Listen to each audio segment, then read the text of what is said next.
बीबी शहीद की 68वीं सालगिरह की मुनासिबत से आज हम उसको उस शख्सियत को खराज तहसीन पेश करने के लिए जमा है जिसने पाकिस्तान के अवाम की खिदमत की, जिसने पाकिस्तान के अंदर जमहूरियत की इस्तेहकाम के लिए जद्दोजहद किया।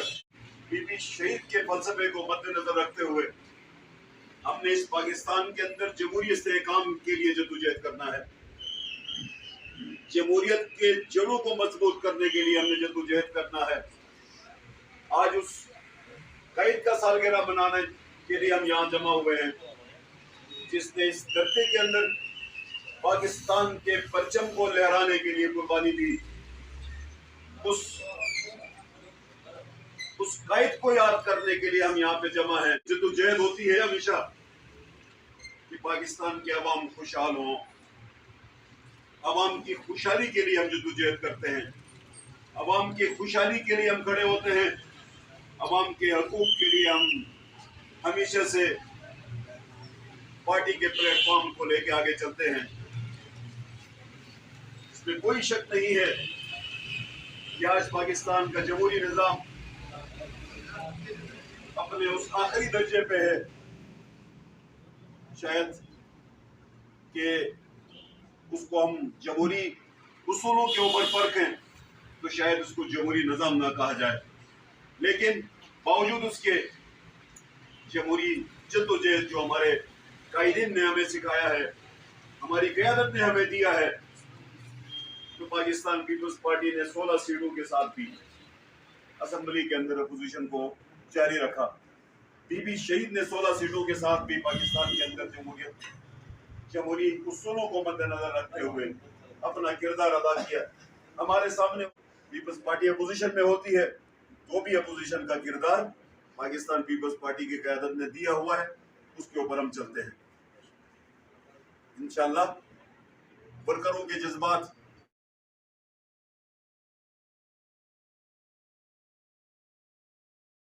पीपल्स पार्टी 2016 से एक तहरीक को लेके हम गिलगित बल्तिस्तान में पीपल्स पार्टी ने अपनी जद्दोजहद, तो तहरीक अपने अंजाम को नहीं पहुंची, वो तहरीक अभी रास्ते में है। क्योंकि हम 4 बंदे, मेरी डबल सीट 5 बंदे तकरीबन हम असेंबली में हैं, तो असेंबली के फोरम को हमने एग्जॉस्ट कर, अगर हम शुरू दिन से अपोजिशन में आ जाए, शुरू दिन से हम रोड पे आ जाए, तो हमें यह कहा जाएगा कि जमहूरी निजाम को नहीं मानते। हमने वो सारे फोरम्स को क्रॉस करना है।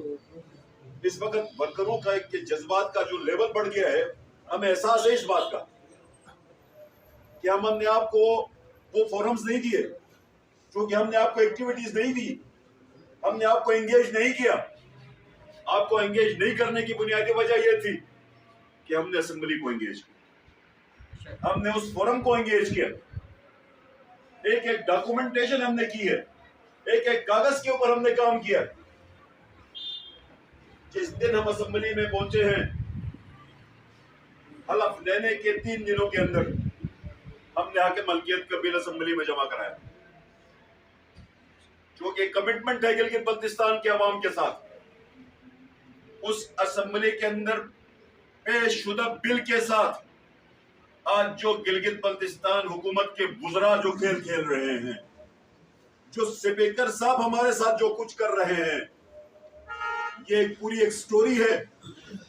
आज हक मलकियत शामिलात दे के बिल को असेंबली हॉल तक स्पीकर साहब अपने दराज में बंद करके असेंबली हॉल में नहीं दे रहे। वही स्पीकर साहब जिसके हलके में, जिसके इलाके में एयरपोर्ट के लिए मुफ्त जमीन का डाका पड़ने वाला है, तो मैं बल्तिस्तान के अवाम से कहता हूं, आपने किस किस्म का स्पीकर हमें भेजा है जो सेक्रेटरी से डरता है, जो सेक्शन ऑफिसर से डरता है, जिससे बात की जाए तो जवाब नहीं मिलता। तो खैर, ये जो गुजरा कर रहे हैं गिलगित बल्तिस्तान के लोगों के हकूक के साथ, उसकी हमने पूरी डॉक्यूमेंटेशन की।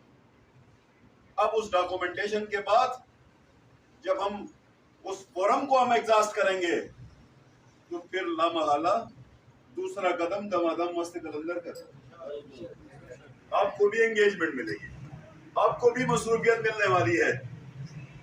आप जज्बाती ना हो, थोड़ा सा इंतजार करें, थोड़े से दिन और इंतजार करें, थोड़ा सा और सब्र करें। पाकिस्तान पीपल्स पार्टी की ताकत का सबको पता, हमें भी अपनी ताकत का एहसास, हमें भी अपनी ताकत का एहसास।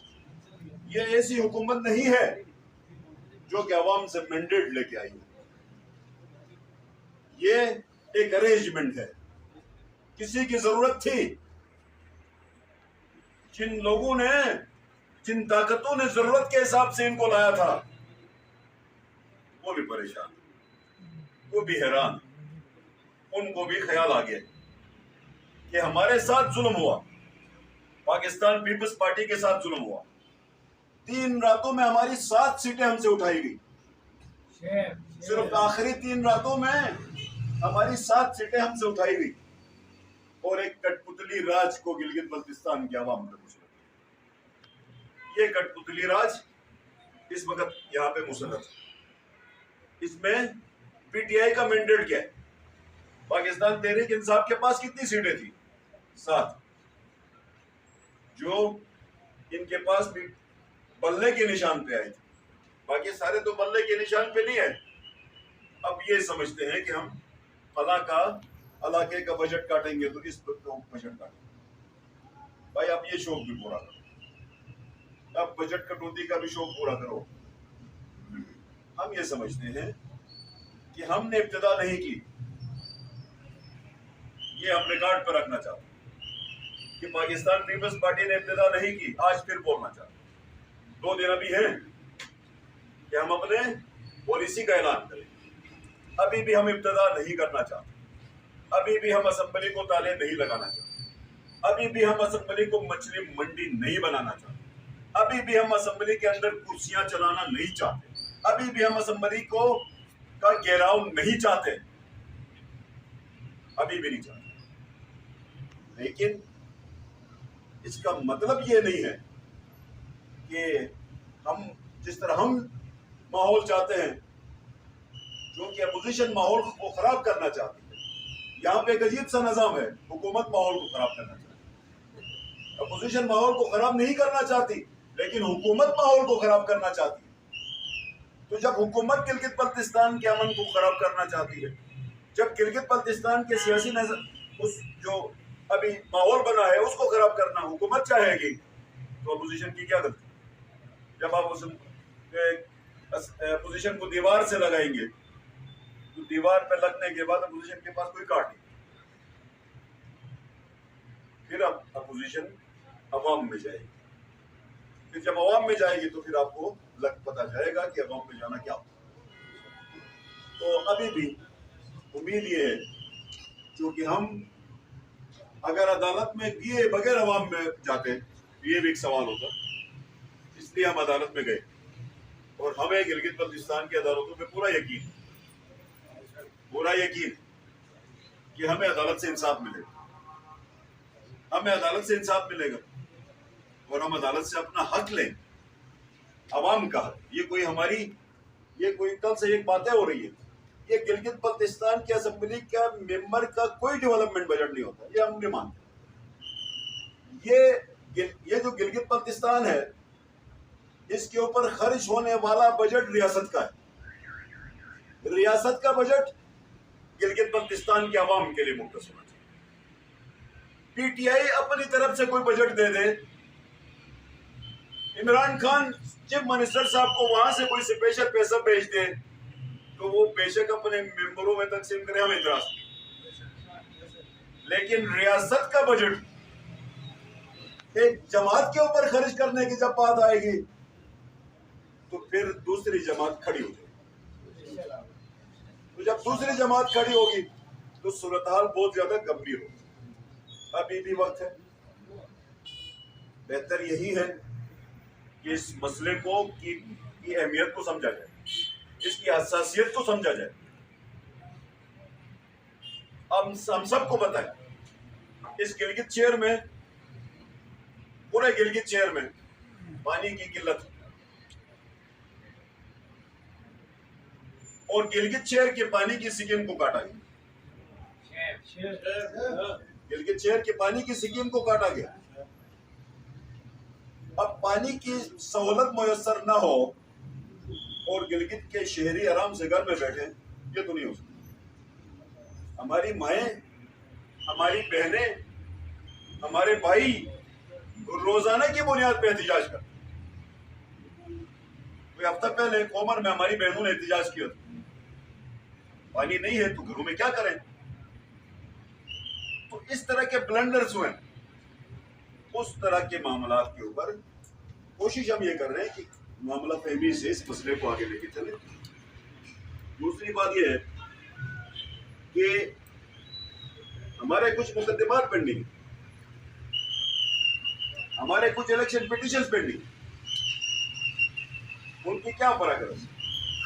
ये सवालिया निशान है कि जो काम पाकिस्तान के इलेक्शन कमीशन 2 दिनों में करता है, जो काम डस्का में हुआ, जो काम कराची के अंदर हुआ 249 में, अगले दिन वोट की छानबीन हुई। डस्का के अंदर जब पता चला कि मैनिपुलेशन हुई है, पूरे इलेक्शन अनाउंस हुआ, डस्का का री इलेक्शन भी हो गया, दोबारा भी दूसरी पार्टी जीत गई। तो गिलगित बल्तिस्तान के तमाम आवाम को पता है कि नंबर 2 में मिसमैनेजमेंट हुई है, मैनिपुलेशन हुई है, हमारे वोट ज्यादा थे, हमारे वोट को कम किया गया है, और रातों रात पोस्टल बैलेट्स को जारी करके एक बंदे को जाली तौर पे वजीर बनाया। तो उसके ऊपर अदालत की जिम्मेदारी थी, तो उसके ऊपर फैसला ले लेते, लेकिन चूंकि फैसला नहीं आ रहा, तारीख पे तारीख हो रही, तो जमील साहब मेहरबानी करें आप भी, हम तो असेंबली में मसरूफ है, आप थोड़े से फारिग हैं, कोशिश करें अपनी एक्टिविटी थोड़ी सी बढ़ा दें। अगर ये एहतिजाज की जबान ही समझते हैं तो हमें एहतिजाज की तरफ भी जाना है। बहरहाल हम कल हमारी मीटिंग है अपोजिशन की, कल हमने फिर एक कोशिश करते कि हम नहीं चाहते कि गिलगित बल्तिस्तान की असेंबली बलूचिस्तान की असेंबली बने। हम नहीं चाहते कि गिलगित बल्तिस्तान की असेंबली पाकिस्तान की कौमी असेंबली बने। हम नहीं चाहते। मैं अगर हुकूमत चाहती है तो फिर हम तैयार, अगर हुकूमत चाहती है तो हम तैयार। फिर आपने वो कुछ सीन आप देखेंगे जो शायद बलूचिस्तान में भी नहीं हुए और पाकिस्तान की पार्लियामेंट में भी नहीं, तो फिर हम उस तरफ चले गए। भारत, ये सारी चीजें हैं। साथ साथ हमारी पार्टी, अब जो पार्टी की पोजीशन है इस वक्त, पीपल्स पार्टी के ऊपर बहुत ज्यादा दबाव है, बाहर से बहुत सारे लोगों की शमूलियत, वो भी हमने एक पॉलिसी के तहत थोड़ा सा कर्टेल किए। तो इंशाल्लाह जुलाई में हम ये कोशिश करें, क्योंकि जून के हद तक असेंबली खेलते रहे, आपसे मजरत चाहते हैं, मजबूरी थी उधर खेलना, तो जुलाई के बाद असेंबली नहीं होगी, पार्टी होगी इंशाल्लाह, पार्टी करेंगे। तो जुलाई में हम इंशाल्लाह आपकी जो छोटी मोटी कमी कोताही है पार्टी में, एक्टिविटीज नहीं हुई है पार्टी की, एंगेजमेंट नहीं हुई है, इसमें हम मानते हैं, इस बात को हमने जानबूझ के नहीं किया। 5-6 महीने स्पेस देने होते हैं हुकूमत को, तो जुलाई से हम अपनी पार्टी के ऊपर तवज्जो दें, अपनी पार्टी की रीऑर्गेनाइजेशन के ऊपर तवज्जो दें। तो ये सब कुछ करने के लिए हमें एक अच्छे से सेक्रेटरी की जरूरत है। तो फिदा हुसैन जवार साहब की हम जिम्मेदारी लगाते हैं कि अगले कुछ दिनों में हमें कोई अच्छी सी जगह ढूंढ लें, इसी सराउंडिंग में कोई मकान हो जिसके अंदर थोड़ी बहुत स्पेस भी हो, तो हम पहले तो अपनी सेक्रेटरी को उस जगह पे शिफ्ट करें, वहाँ पे हम चले जाएं और इंशाअल्लाह ताला हमारा मरकजी सेक्रेटरी बने। साइड में हमारे पास काफ़ी सारे सेक्रेटरी हैं, जगह है, लेकिन राजा बाजार के अंदर ही एक अच्छा सा एक एरिया हमें ज़रूरत है। तो जवाहर साहब इंशाअल्लाह ढूंढेंगे अगले कुछ दिनों में, तो हम उसमें अपना सेक्रेटरी को शिफ्ट करेंगे। फिर पार्टी की गैदरिंग्स जो कि हमने बहुत कर्टेल किए पिछले 4-5 महीने में ना होने के बराबर पार्टी की एक्टिविटी हुई है। थोड़ा सा पार्टी के बगैर हमारी कोई मतलब शख्सियत नहीं है, कोई अदरवाइज हमारी स्ट्रेंथ नहीं है। हमारी स्ट्रेंथ ही पीपल्स पार्टी है, हमारी स्ट्रेंथ ही पार्टी है, तो उसके ऊपर तवज्जो देने की जरूरत है। तकरीबन ये ऑर्गेनाइजेशन भी मुकम्मल हो चुकी है और हम करीब इंशाअल्लाह ताला कुछ मशावरत का अमल अभी बाकी है, तो वो मशावरत का अमल भी हम मुकम्मल करेंगे। तो जुलाई में इंशाअल्लाह हम तंजीमों का ऐलान करें, तमाम जहाँ जहाँ पे हमने रिस्ट्रक्चरिंग करनी है तो उस रिस्ट्रक्चरिंग के ऊपर ऐलान भी करेंगे। तंजीमें भी अपनी वजूद के अंदर आ जाएंगी और इंशाअल्लाह ताला एक नई शुरुआत करेंगे। और हमारा जो 3 पॉइंट्स एजेंडा है, हक मलकियत का, हक हाकिमियत का और हक रोजगार, इसके ऊपर हम अपनी जद्दोजहद को जारी रखेंगे, अपनी फील्ड के ऊपर मेहनत करेंगे। क्योंकि इलेक्शन से अब तक सिटिंग गवर्नमेंट की ये पॉलिसी थी कि हमने कुछ भी नहीं करा। इसमें सारी जो भी गवर्नमेंट का प्रोसेस होता है उसको जाम किया। इनकी अपनी पॉलिसी होगी, क्योंकि हम पॉलिसी फ्रेम नहीं कर सकते, गवर्नमेंट ने अपनी पॉलिसी बनानी है, इन लोगों ने की पॉलिसी रखी, तो जिसकी वजह से बहुत ज्यादा इश्यूज पेंडिंग है। तो जुलाई से ऑनवर्ड चूंकि इनकी भी मतलब प्रोग्रेस नया साल में शुरू होना है, उस नए साल के अंदर बहुत सारी चीजें ठीक भी होंगी, प्रोग्रेस भी होगी, हम अपना प्रोसेस भी करेंगे और पार्टी ही हमारा सबका असासा है, उसके ऊपर हम सबने फोकस करना है, पार्टी को लेके आगे चलना है। ग्रास रूट तक जब तक पार्टी नहीं जाएगी, देखिए पार्टी आज भी पीपल्स पार्टी गिलगित बल्तिस्तान की 1 नंबर की पार्टी है, कल इलेक्शन में भी 1 नंबर थी। हमें गिलगित बल्तिस्तान के अवाम से कोई मतलब बददिली नहीं, गिलगित बल्तिस्तान के अवाम ने कल भी मैंडेट पीपल्स पार्टी को दिया था, आने वाले कल में भी पीपल्स पार्टी को देगी। ये अरेंजमेंट्स होती रहती है, हमसे हुकूमतें छीनी जाती, ये कोई यहाँ नहीं होता, ये हमारे साथ पाकिस्तान में भी होता है। हमसे हमारी हुकूमत छीनी जाती, हमारा मैंडेट चुराया जाता है, हमारी सीटें चुराई जाती, हमारे साथ दांधली का माहौल पैदा हो जाता है। वो हमारे साथ होता रहा है, लेकिन इसका मतलब ये नहीं कि हम इसके ऊपर अपनी जद्दोजहद छोड़ या इस बुनियाद पे हम किसी और मतलब बगावत की तरफ चले जाए, ऐसा भी नहीं। ये निज़ाम है, सिस्टम है, इसके अंदर हमने चलना है। तो भारत जो कुछ हुआ वो एक अलग फैक्टर है, लेकिन हमारी जद्दोजहद जारी रहेगी। तमाम जो हमारे वर्कर्स हैं उनको मैं सलाम पेश करूँ, ये आपकी जद्दोजहद, वर्कर्स के बगैर पार्टी आगे नहीं चल सकती। पीपल्स पार्टी का वो जो वर्कर मिला है, चाहे वो यामन में है, कंचे में है, सिकंदू में है, गिलगित में है, नगर में है, मुंजा में है, गिजर में है, इस कदर सुलझा हुआ वर्कर किसी जमात में और इस कदर कमिटेड वर्कर भी कहीं और इस कदर तादाद में भी कोई। तो हमारे पास वर्करों की एक स्ट्रेंथ है, पार्टी की अपनी स्ट्रेंथ है, एजेंडा है और इंशाअल्लाह ताला हम आपके साथ शाना बशाना है। इंशाअल्लाह ताला कोशिश करेंगे कि जुलाई में हम अपनी पॉलिसी पूरी निकालें, ताकि हम आने वाले टाइम की अपनी तैयारी पूरी करें। और कोई लंबा पीरियड भी नहीं है,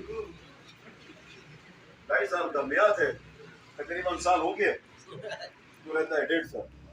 इस 1.5 साल में इतना जुल्म करने की कोशिश ना करेंगे, ये करेंगे तो इनकी स्कीमों के शायद PC1 में नहीं बनेंगे और इनकी हुकूमत खत्म, ठीक है कि नहीं। हफीज ने भी बड़े प्लान्स बनाए होंगे, बड़ी सोच होगी उसकी, लेकिन आज उसकी जो हालत है, जिस तनाई का वो शिकार है, वो आज इबरत का निशान है। फरौनियत थी उसके अंदर, एक जमाने में जब वो वजीर आला था तो फरौन बन गया। आज लोगों से मुलाकात के लिए बंदे ढूंढ रहे, तलाश कर, लोग नहीं जाते। तो ये हालत फिर इनकी भी होनी है। तो बेहतर यही है कि अभी भी मामला को समझने की, सुलझाने की कोशिश। भारत आज के दिन पे हम आपको ब्रिटिश सालगिरह की मुबारकबाद पेश करते हैं और हम सब एहद करते हैं इंशाअल्लाह इस पर ब्रिटिश के विजन को लेकर आगे चलेंगे और गिलगित बल्तिस्तान के अवाम की खिदमत करने के लिए हम दिन रात मेहनत करेंगे। बहुत शुक्रिया।